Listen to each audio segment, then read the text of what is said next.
Yesterday, 17 people were murdered at Marjorie Stoneman Douglas High School in Lakeland, Florida. Since Columbine, more than 150,000 students at primary and secondary schools alone have experienced a shooting on campus. Since Sandy Hook, there have been 239 school shootings, where 438 people were shot, most of them children. First and foremost, our thoughts and prayers should go out to the victims and their families, the courageous first responders, and the people of Parkland, Florida.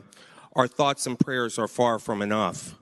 We owe it to Virginia families to have a full and frank discussion on how we can do our part to keep our students and communities from facing the same devastating loss of young lives.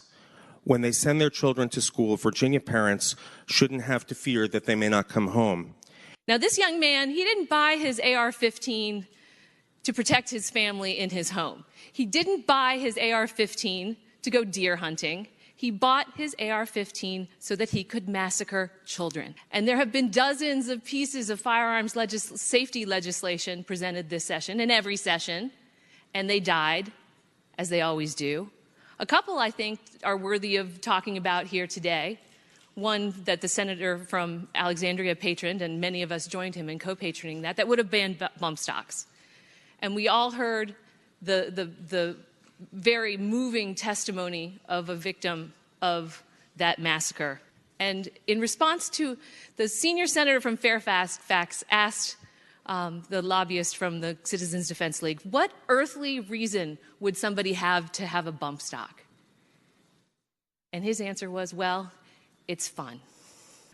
Thank the senator. For what purpose is the senior senator from Loudoun? Senator Black rise. Point of personal privilege. Let me just give a bit of a different view on this. The one characteristic that I see in these crimes is the fact that these mass shootings are occurring in gun-free zones. The idea that we disarm our people in the schools, we forbid our teachers and our staff from carrying concealed firearms is a mistake. Senior senator from Loudoun referenced the Second Amendment, and I would suggest the Second Amendment does not guarantee the right to military-style assault weapons, bump stocks, and high-capacity ammunition magazines.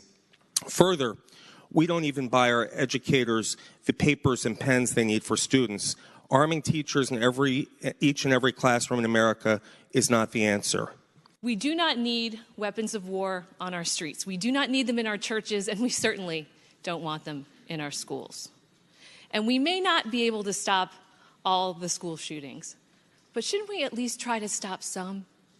I would move that when we adjourn today, we adjourn in the memory and honor of the 17 students and faculty lost yesterday in Parkland, Florida.